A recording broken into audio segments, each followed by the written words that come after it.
जाता है ना तो वापस से क्या होता है, भूल जाते हैं। ये दो प्रॉब्लम है या नहीं बताओ आप, है प्रॉब्लम अधिकतम तो यही है।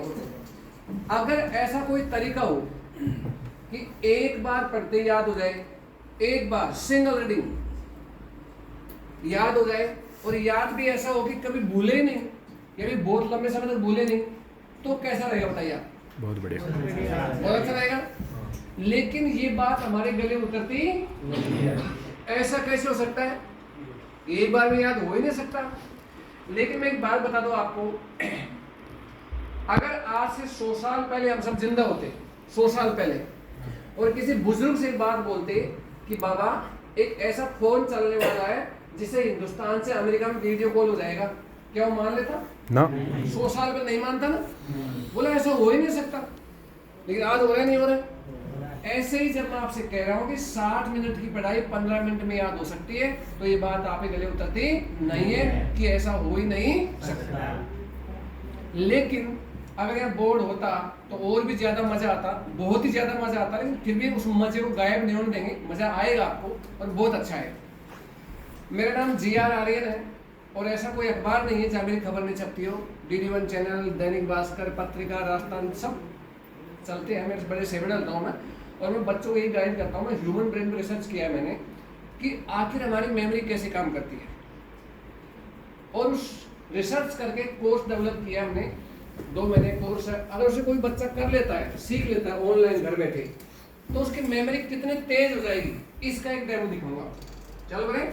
Yes sir. और इस टेस्ट में इतना मजा आने वाला है, इतना मजा आने वाला है जो कभी आया ही नहीं। आप मुझे पेन और कॉपी दे दे बस। बहुत बढ़िया, है ना? और सब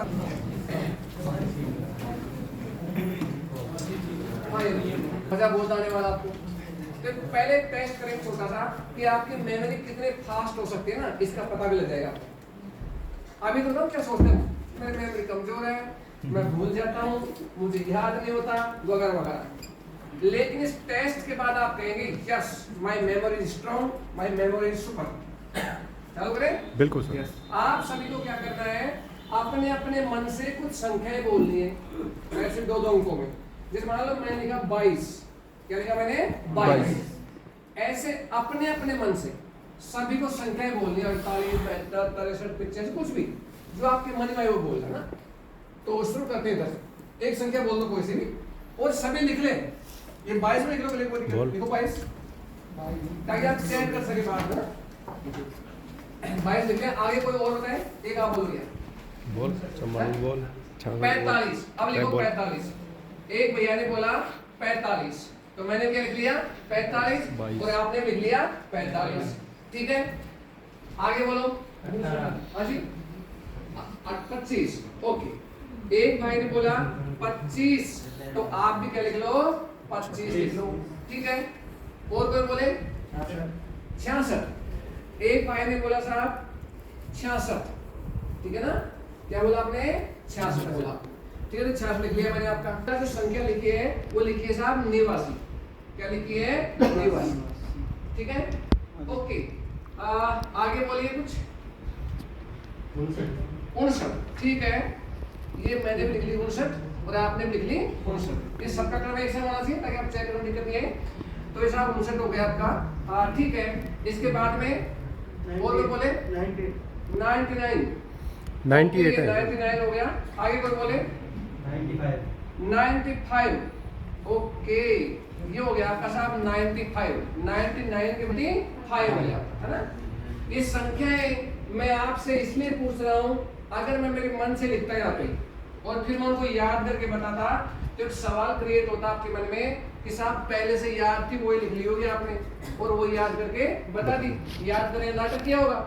अब आप संख्याएं बोल रहे हैं, इसका मतलब ये तो तय है कि मुझे पहले से याद है नहीं है। नहीं। हाँ जी, तो आगे बोले 95 के बाद में आगे बोले अगली संख्या लिखो भाई 21।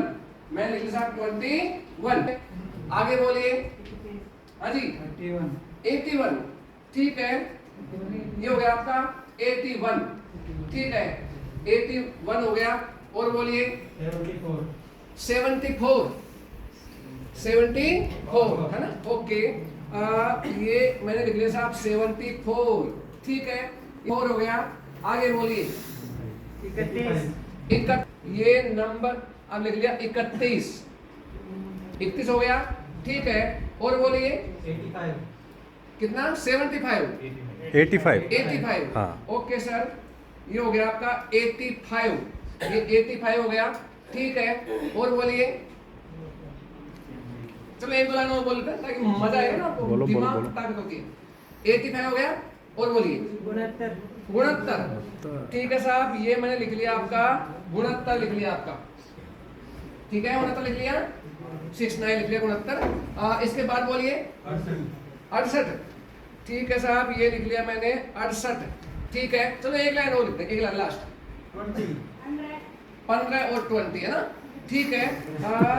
ये तो हो गया आपका 15 15 है ना, और एक हो गया आपका ये 20 हो गया साहब, ठीक है, ये 20 हो गया, ओके। 100 और एक सर ने बोला 100। अब देखिए ये सारी की सारी जो संख्या लिखी है ना, ये किसने लिखी है? आप लोगों ने ही लिखी है, मानते इस बात को? और सबके पास लिखित भी है, कोई झूठ नहीं हो सकता। अब इस पूरी की पूरी संख्या को किसी व्यक्ति को याद करना पड़े, किसी व्यक्ति को याद करना पड़े, तो लगभग कितने समय में ये संख्या याद हो सकती है? पहली बात तो इतनी बड़ी संख्या याद हो सकती है, नहीं हो सकती है? हो सकती है, कुछ देर नहीं होगी, कुछ देर हो जाएगी, नहीं कठिन तो है, वो भी जल्दी से याद नहीं होता। हाँ हो सकता है, डिपेंड करता है डिपेंड करता है वो नंबर है किसका है, में आपका इंटरेस्ट कितना है, इस पे डिपेंड करता है कि वो नंबर याद होगा या नहीं होगा। क्यों मैं थोड़ा मजाक टाइप का आदमी, कोई दिक्कत थोड़ी आपको? कोई दिक्कत नहीं है सर। दुनिया में ऐसा ही हो रहा है, मैं क्या करूं? ठीक है, हाँ जी। तो ठीक इसी क्रम में याद करना पड़े तो काफी सारा समय लग जाएगा, और फिर भी कोई गारंटी नहीं है कि पक्का याद हो ही जाएगा। लेकिन साइंटिस्ट कहते हैं, वैज्ञानिक कहते हैं, अगर आपको याद करने की सही कला सिखा दे, याद होने की सही कला सिखा दे, तो किसी भी चीज को एक बार पढ़ते ही याद कर सकते हैं। इतनी बड़ी संख्या को मैं एक बार सुन लूं या फिर मैं इसको एक बार पढ़ लूं, एक बार सुनने पढ़ने से भी ये चीजें याद हो सकती है। क्या ये बात आपकी जस्ती है? कौन सा? यानी इतनी बड़ी संख्या को अपन एक बार सुन लें या फिर एक बार पढ़ लें, एक बार सुनते या एक बार पढ़ते याद हो जाए, तो ये बात हमारे जस्ती नहीं है कि इतना जल्दी तो याद हो नहीं सकता। मानते हो ना इस बात को? लेकिन मैं कह सकता हूं कि ये संख्या एक बार सुनने मात्र से याद हो जाएगी। कितनी बार? एक बार। और ऐसा भी नहीं है कि मैं सुन के करूं, पढ़ने से हो सकता है और सुनने से भी हो सकता है। तो फिर आप मुझे बताइए, इतनी बड़ी संख्या को मैं सुन के याद करूं या फिर मैं इसे पढ़ के याद करूं?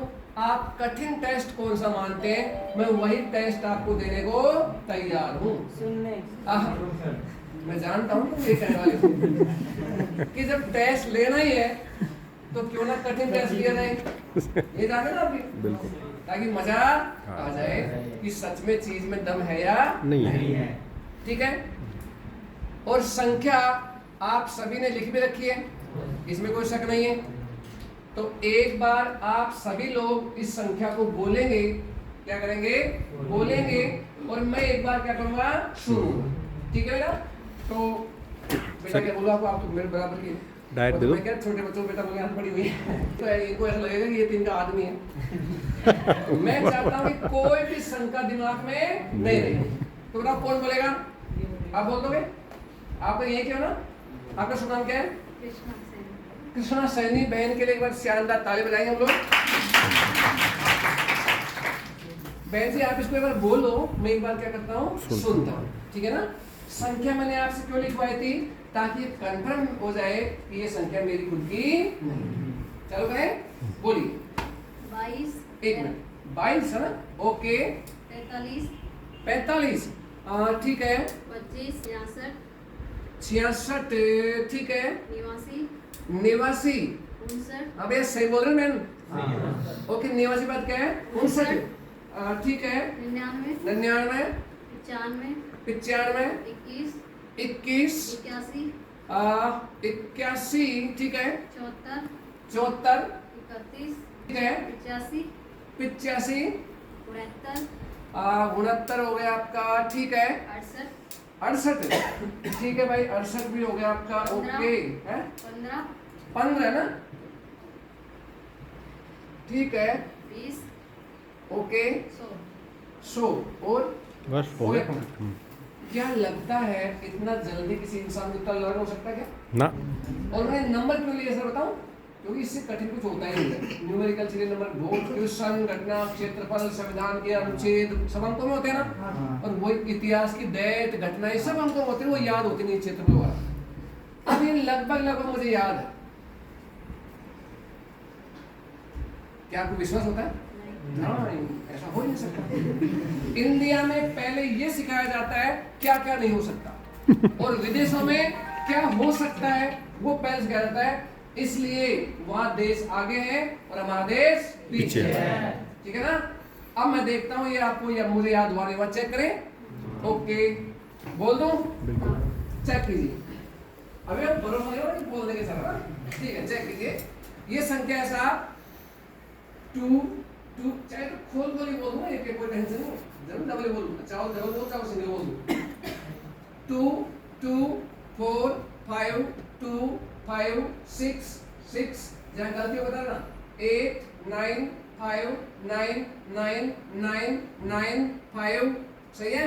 2, 1, 8, 1 और 7, 4, 3, 1, 8, 5, 6, 9, 6, 8 और 1, 5, सही है। 2, 0, 1, 0, 0। क्या ऐसा हो सकता है?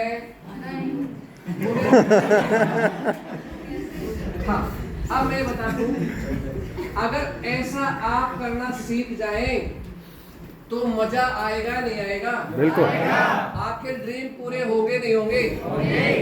आप मुझे सैकड़ों प्रश्न बोल सकते हैं। कितने? सैकड़ों। उनके आंसर बोल दें, वो प्रश्न बोल दें, मैं एक बार मेडिटेशन करके सुनूंगा, माइंड को एकाग्र करके, और पूरे प्रश्नों को रिकॉल कर दूंगा। आप मुझे कितनी सन लिखवा दें, कितने युद्ध लिखवा दें, और सन भी जानबूझ के गलत लिखवाएं, क्योंकि सही सन लिखवाओगे ना तो उसमें ऐसा लगता है कि टीचर लाइन में तो पहले से याद हो गई दोबारा। लेकिन कोई कहीं सा पानीपत का युद्ध 1526 हुआ था, मैं तो 1526 नहीं मानूंगा, 1772 मानूंगा। अब मेरे नेशन हो गए तो इस प्रकार भी कर सकते हो। अच्छा, एक टेस्ट और करेंगे। सब पर मोबाइल है? बिल्कुल। निकालो। हाँ जी, बताइए। जो आपने नंबर याद किया, जी जी। एक तो आपने बोला कि आपने ह्यूमन ब्रेन पे रिसर्च किया है। हाँ हाँ। एंड रिसर्च में उन्होंने ये भी साबित किया होगा कि समान सिद्धांत सब पे लागू नहीं होता। जी। और दूसरा कि इस परीक्षण का एंड कंपटीशन का मैं इसमें कोई भी सहसंबंध नहीं देख पा रही हूँ, क्योंकि नंबर एक शॉर्ट मेमोरी का पार्ट है। उसको हम याद कर सकते हैं। आप जानते हैं कि सुहानी सा जो है वो बहुत माइंड रीडिंग करती है। साइकोलॉजी का कुछ कॉन्सेप्ट है जो मुझे याद नहीं है। बट अगर मुझे राजवंश याद करने हैं, मुझे थ्योरी याद करनी है, क्योंकि सिलेबस बहुत लेंथी होता है। रेलवे वालों का जो मैथ का कॉन्सेप्ट होता है, उसको हम इतनी शॉर्ट टर्म में याद नहीं कर सकते हैं, या बिना अभ्यास के। और आपने पहले बात की कि रुचि होनी चाहिए। हो सकता है आपका नंबर सिस्टम में आपके ब्रेन ने वैसे प्रैक्टिस कर ली हो, जो कि हर व्यक्ति का ब्रेन वैसे प्रैक्टिस नहीं कर सकता है। बहुत बढ़िया। तो मुझे आप इसमें या तो संबंध बताओ, या तो इसको वैसे हम वैसे देख सकते हैं कि हाँ ये इसमें ये लॉजिक है, या इसको हम वैसे। बट कंपटीशन के साथ मैं इसमें संबंध नहीं देख पा रही हूँ। आपका शुभ नाम? अनीता। अनीता जी। हाँ जी। एक बार मैं से ताली बहुत बढ़िया।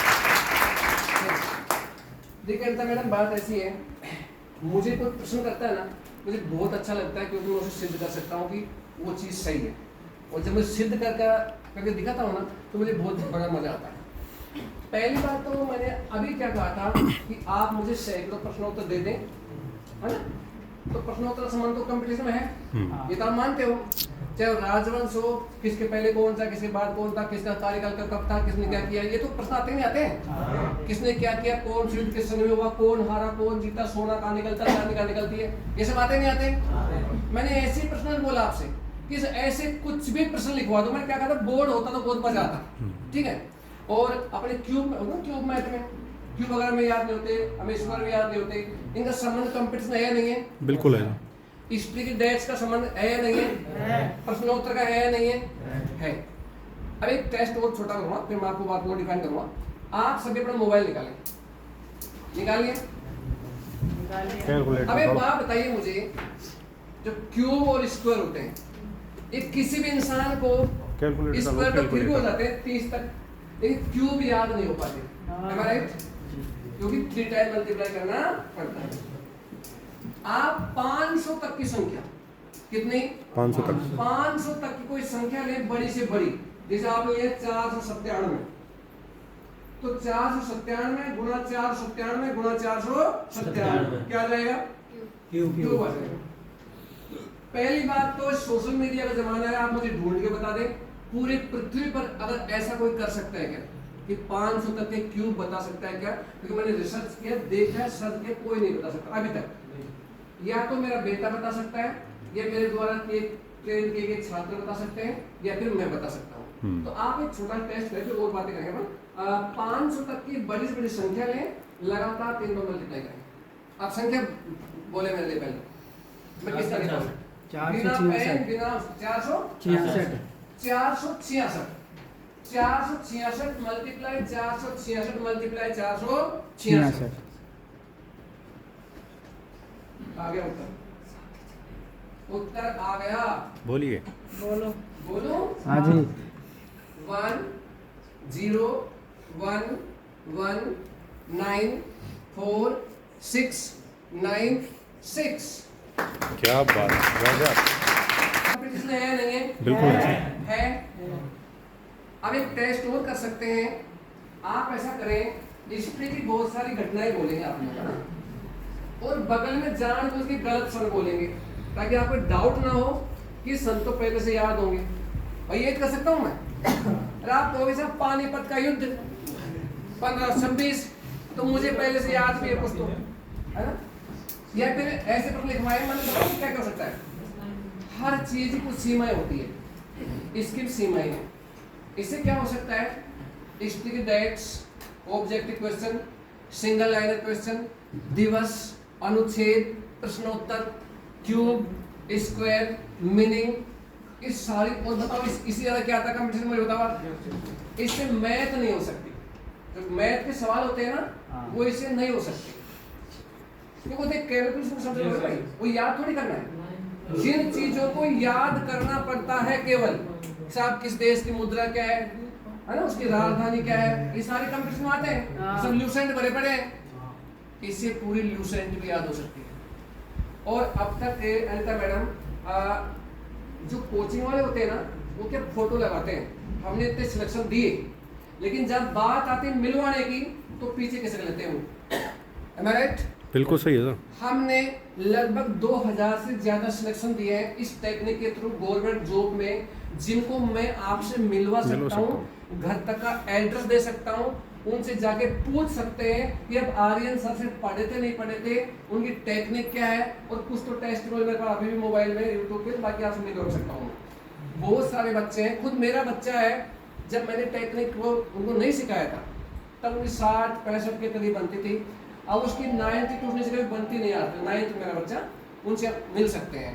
और जो लाइब्रेरी संचालक है ना, ये मेरे रिश्तेदारी है, ये मेरे बारे में आपको इस तरह बता देंगे। दूसरी बात, मीडिया वाले कभी भी खबर नहीं निकालते, बाल की खाल निकालते हैं ना, तब जाके खबर निकालते हो, मानते बात होता। तो आप सोचिए, मैं देश भर में सेमिनार लेता हूँ, तो ऐसे प्रश्न मेरे सामने पहली बार होंगे।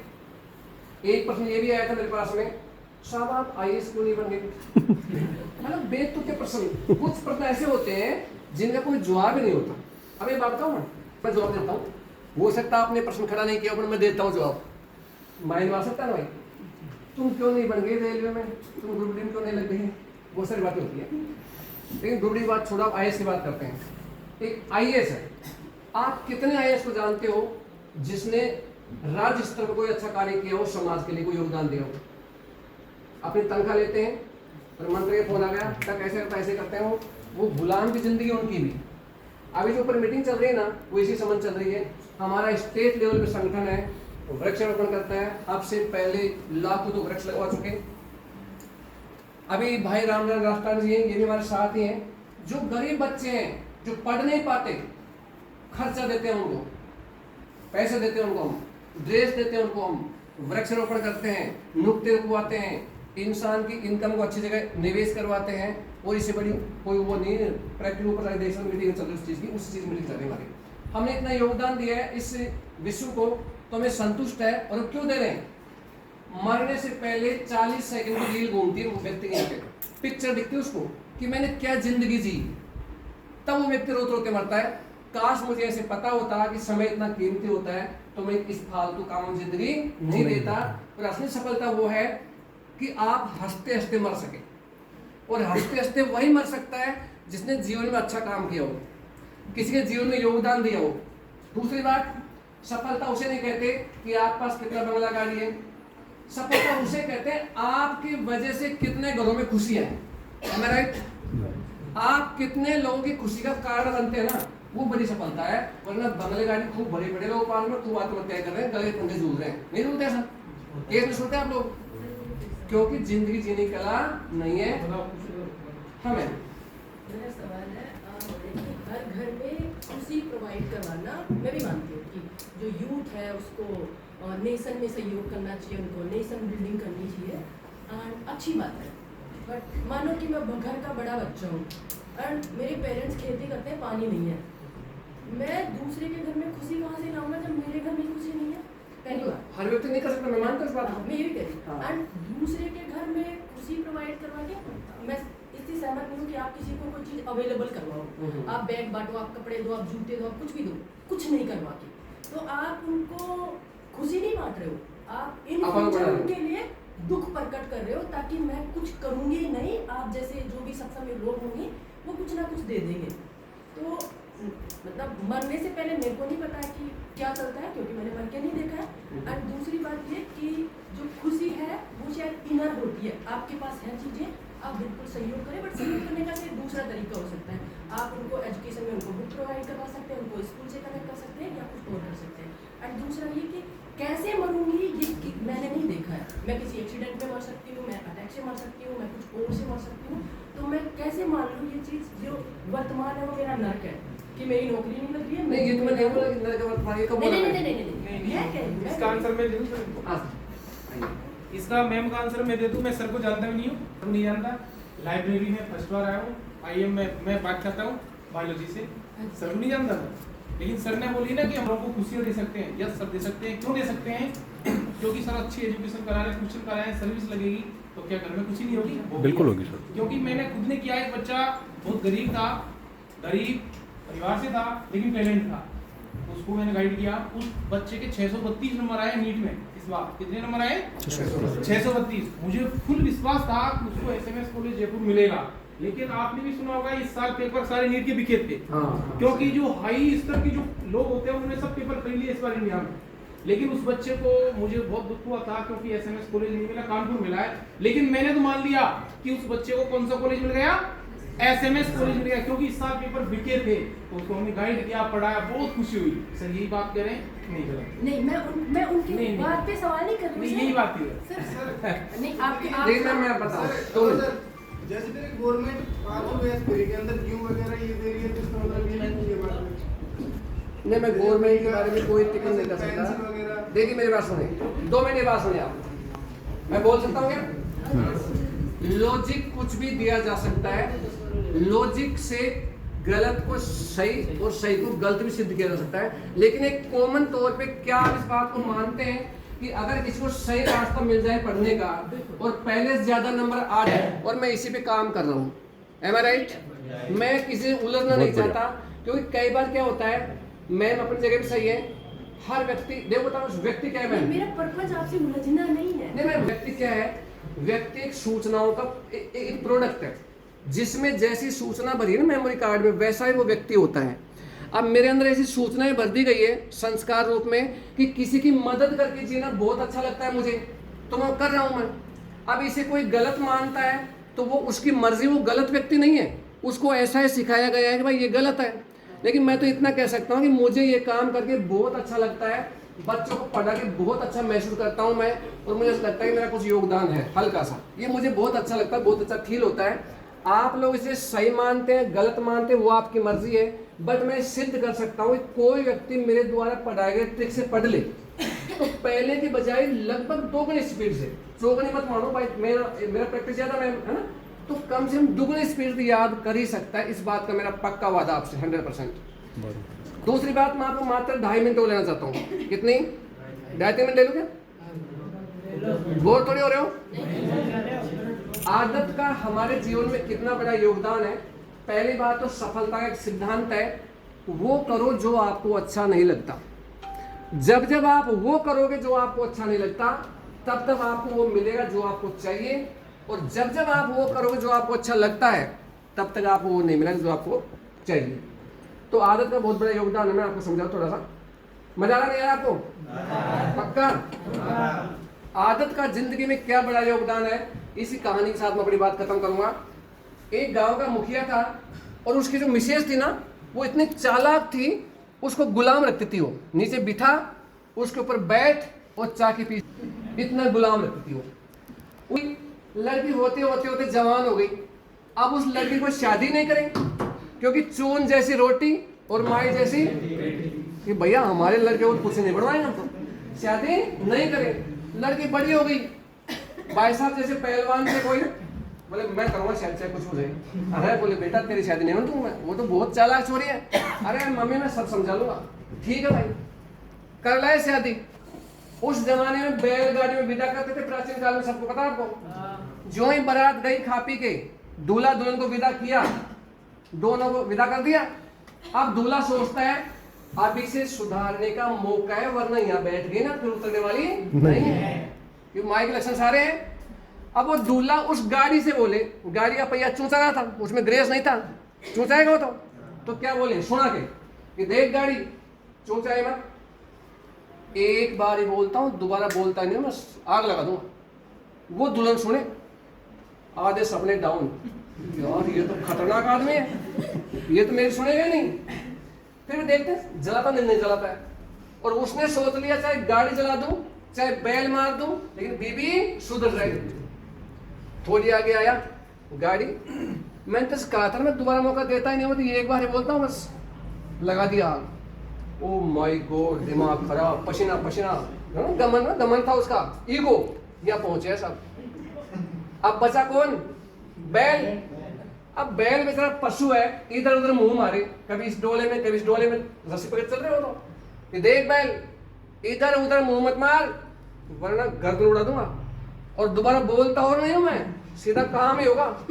वो बोले यार ये चलो गाड़ी तो निर्जीव थी कोई बात नहीं, ये सजीव बैल को मार देगा। देखते भाई और कांपे गए बेचारी, अरमान थे वो तो गए काम से। आगे थोड़ा घर के नजदीक आया, तलवार थी दूल्हे की, मैंने तो कहा था ना उड़ा दी गर्दन।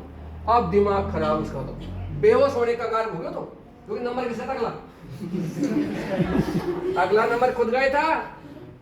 वो चले बेचारी उनके पीछे पीछे, देख पीछे मत चल, साथ साथ चल वरना टांग काट दूंगा और दोबारा बोलूंगा और नहीं। अब बताओ उसको क्या हालत हो रही होगी, क्या बोलेगा नहीं, अपना नंबर ही सीधा। दिमाग खराब, उसके चिपक के चले मेरे प्राण प्यारे पतिदेव, मेरे प्राण पति नाथ के पति परमात्मा, तेरे चरणों की दासी हूं मैं, तो ऐसा मत कर प्लीज। घर पहुंच गए, देख मैं काम मुंह से नहीं बोलता कि ऐसा कर दे वैसा कर दे, तो केवल इशारे करूंगा, टक उड़ाना चाहिए, पंखा दबाया मतलब बटन दबाया पंखा चालू, ऐसे काम होना चाहिए। बोले पद्य वैसा होगा, प्लीज आगे कुछ बोलो तो मैं घबरा रही हूँ। सपने तो दूर की बात है, जीना भारी पड़ गया उसको। तो वो यूं करे और हुक्का रहे, यूं करे टक पानी आ जाए, यूं कहे खाना जाए। अब जो लड़की थी ना, उसका पापा सोच रहा था कि बेटे दामाद से बहुत बुरी बन रही होगी। वो सोचेगा ना कि छोरी किसकी है, मेरी। 10-5 दिन बाद मिलने आया कि देखते क्या हालात है। अब वो दूर से दिख गए वो ससुर जी, तो बोला पति देख तेरा बाप आ रहा है। उसके सामने में ऐसे ही काम बताऊंगा इशारे से, और नहीं किया तो जानती क्या कहूंगा, फिर पैरों मेरे पापा के सामने कुछ मत बोलना। आप कह रहे वैसे कर रही हो, मैं तो पता आपको, ठीक है। आया राम राम साहब, राम राम साहब आके बैठे, सब कुछ इशारा किया पानी का, टक पापा पानी। तो आप देख रहे हैं मामला क्या है, छोरी बदल गई। खाने का सारा टक खाना, सब कुछ स्पीड से काम। बाप का दिमाग खराब, 7 दिन तक रुका जानबूझ के चेक करने के लिए छोरी को, ये कितनी आदत बदली इसकी। 7 दिन बाद बोला कि दूल्हे राजा जी अब मुझे चलना होगा, कि देख लो साहब आपका घर है, चलो चलो रुको तो रुको साहब, निकलना होगा। लेकिन एक बात कहना चाहता हूँ मैं, ये लड़की आसपास के एरिया में फेमस हो गई थी। पहली बात आपने उपकार किया कि शादी करी, लेकिन सुधरी कैसी ये बताओ मुझे। तब बोला ससुर जी हम अच्छे अच्छों को सुधार देते हैं, और भक्के पैरों गिर गया कि मैं बहुत परेशान। किससे? आपकी सासू से, पत्नी से। अगर उसको बचा कुचा सुधार तो मेरा जीवन बचा कुचा धन हो जाए, वरना मैं तो गया काम से। बोले सार सुधार दे, कोई दिक्कत नहीं। जाके पीसते हैं पर। बोले सुधार दूंगा। दूल्हा बोले एक काम छोटा सा आपको भी करना पड़ेगा, लेकिन ससुर से बोला अरे साहब मैं तो एक या 2 कर दूंगा, जिंदगी सुधरे में। अंदर गया, जानबूझ के मटकी फोड़ के लाया, छेद करके। बोले ससुर ये ले जाओ मटकी कुमार के मोहल्ले में, इस छेद में थोड़ी मिट्टी लगवा लो, पानी निकलता है इसमें से। वो ये तो कर दूंगा। चला गया कुमार के मोहल्ले में, साहब से मिट्टी लगा दो। यार दिमाग खराब है क्या? अरे पाक के भांडों की मिट्टी कभी लगी क्या? सब ये बोले। अगले मोहल्ले में वो भी यही बोले। मुंह उतार के वापस आ गया। क्या हुआ ससुर जी? साहब सब ऐसे बोले कि पाके भांडों की मिट्टी नहीं लगती। बात भी सही है। तो मैं सोरे ससुर जी, मेरी सासू माँ क्या हो गई? पाका भांडा, पाका भांडा हो गई। अब वो सुधर नहीं सकती। आपकी बच्ची काचा भांडा थी, कच्ची मिट्टी थी, फ्लेक्सिबल थी। तो मैंने सुधार ये कहावत है रे, फाटा पाती लाग गया तो फुटिया का बोला है। तकदीर जिसके फूट जाते हैं उसके पाती नहीं लगती। उसके पति हटा हुआ कपड़ा सिल हो गया, लेकिन टूटा हुआ बर्तन सही नहीं होता। तो कहने का मतलब ये है कि हम जीवन में बचपन से ही ऐसे माहौल में रहते हैं, क्या क्या नहीं हो सकता, ऐसा क्यों नहीं, ऐसा मतलब उस परिस्थिति में रहते हो, वो संस्कार दिमाग में जाते हैं। एक बात बताइए, आप यहाँ पैदा होते हैं और आपको अमेरिका छोड़ के आते हैं बचपन से ही, और फिर जवान होने के बाद यहाँ लाए, तो आपके संस्कार कौन से होंगे? वहाँ के आई एम इस क्रिश्चियन हो गए, नहीं होंगे? सारी सभ्यता वही होगी, यह जी एग्जिस्ट हो जाएगी। तो मैंने क्या कहा, व्यक्ति सूचनाओं का प्रोडक्ट है। उसके मेमोरी कार्ड मतलब मस्तिष्क में जैसी सूचनाएं बचपन डाल जाती है ना, वैसा वो व्यक्ति बन जाता है। तो मेरे दिमाग में चीज़ डाली गई कि किसी की हेल्प करके जाना बहुत अच्छी बात है, मैं ऐसा काम कर रहा हूँ मैं, और मुझे बहुत अच्छा लग रहा है। जो भी साथी इस कोर्स को सीखना चाहते हैं, ऑनलाइन घर बैठे कोर्स है, www.learnquick.in पे जाइए, वहाँ एक फॉर्म खुलता है, उस फॉर्म को अप्लाई कीजिए। अच्छा एक बात बताइए, मैं तो फीस की बात भी नहीं करता, लेकिन कोई मजाक मत करना, दिल से बोलना। और ऐसा शार्प माइंड किसी व्यक्ति का हो जाएगा जो लाखों रुपए हम खर्च करते हैं ना एजुकेशन पे, कर रहे नहीं कर रहे? कर रहे हैं ना? ऐसा शार्प माइंड हो जाए और जीवन में एक बार शार्प माइंड करना पड़े, हर बार काम आए, तो इसका फीस कितनी होनी चाहिए? बहुत अनमोल है कि नहीं बताओ चीज, मानते इस बात को? लेकिन अनमोल लाखों रुपए कोई हर व्यक्ति नहीं दे सकता, इसलिए हम इसकी फीस रखते हैं छोटी सी। कितनी सी? छोटी सी। 5,000 रुपए पूरे साल की फीस होती है, और 900 रुपए गवर्नमेंट को रहते हैं जीएसटी। पूरा हमारा सरकार से मान्यता प्राप्त संगठन ऐसा नहीं है, प्राइवेट लिमिटेड है। उत्कर्ष प्राइवेट लिमिटेड है, कोई छोटी मोटी कोचिंग नहीं है। वैसे हमारी प्राइवेट लिमिटेड कंपनी है बोटोपी नॉलेज प्राइवेट लिमिटेड, जो इस बात को सिखाती है। हर स्कूल में सिखाया जाता है क्या पढ़ना है और क्यों पढ़ना है, बट हम सिखाते हैं कैसे पढ़ना है। ठीक है ना? दूसरी बात, ये जो आप पैसा लगाते हो ना, इसे वापस ले सकते हो स्कॉलरशिप के तौर पे, छात्रवृत्ति के तौर पे वापस भी ले सकते हो। जैसे आपके माध्यम से कुछ और एडमिशन होते हैं संस्था में, तो आपका पैसा वापस से मिल जाता है। वरना 5,000 रुपए 12 महीने कोई बड़ी फीस नहीं होती। घर में जितने बच्चे हैं ना, 10, 20, 50, 2, 3, 4, 5 जितने भी हैं, वो सारे कोर्स से पढ़ सकते हैं। अगर 3 बच्चे भी घर में है ना, तो कितनी फीस हुई एक बच्चे की? 2,000। एक का पाती 2,000 है। 2,000 है ना, वो भी पूरे साल की। 6,000 में कोर्स खरीद रहे हैं तो 3 बच्चों को 2,000 है ना। हाँ, चाहे 2-3 मिल जाए, कैसे मिल सकता हूँ, इसमें कोई और बस संस्था को ये मतलब है कि आप इसको फॉर्म भरें, इसको लो। और हाँ, गूगल मीट पे क्लास होती है फिर मेरी, जिसमें किसी को दिक्कत आ रही है, साहब वीडियो नंबर 6 में ये वाला पॉइंट में दोबारा समझना है, तो गूगल मीट पे जाइए, उसके सारा डाउट सोल्यूशन होता है पूरा, वो भी सारा काम हो जाता है। तो ये बताइए, मुझे लेना लेना बाद की बात है, मैं तो यहाँ आया हुआ था, इसलिए मैंने बता दिया आपको। मैं इस पर्पस नहीं आया कि मैं तुम्हें कोई मेरा प्रचार करूँ। मैं इस ऊपर की मीटिंग में आया हुआ था, तो मुझे पता चला यहाँ लाइब्रेरी है, बच्चे जुड़े हुए हैं, तो क्यों ना ये नई चीज़ बच्चों को बताई जाए। तो आप तो मत लो इसको, लेकिन ये बताओ चीज़ अच्छी लगी नहीं लगी, आप ये बताओ। अच्छी लगी, और हर व्यक्ति अपनी मेमोरी बढ़ाना चाहता है। दूसरी बात, नहीं सर, जाते जाते वो एक सॉल्यूशन का जाओ थोड़ा। हाँ सर, नहीं, मेरा किसी से सवाल है उससे पहले। कैसे होता है?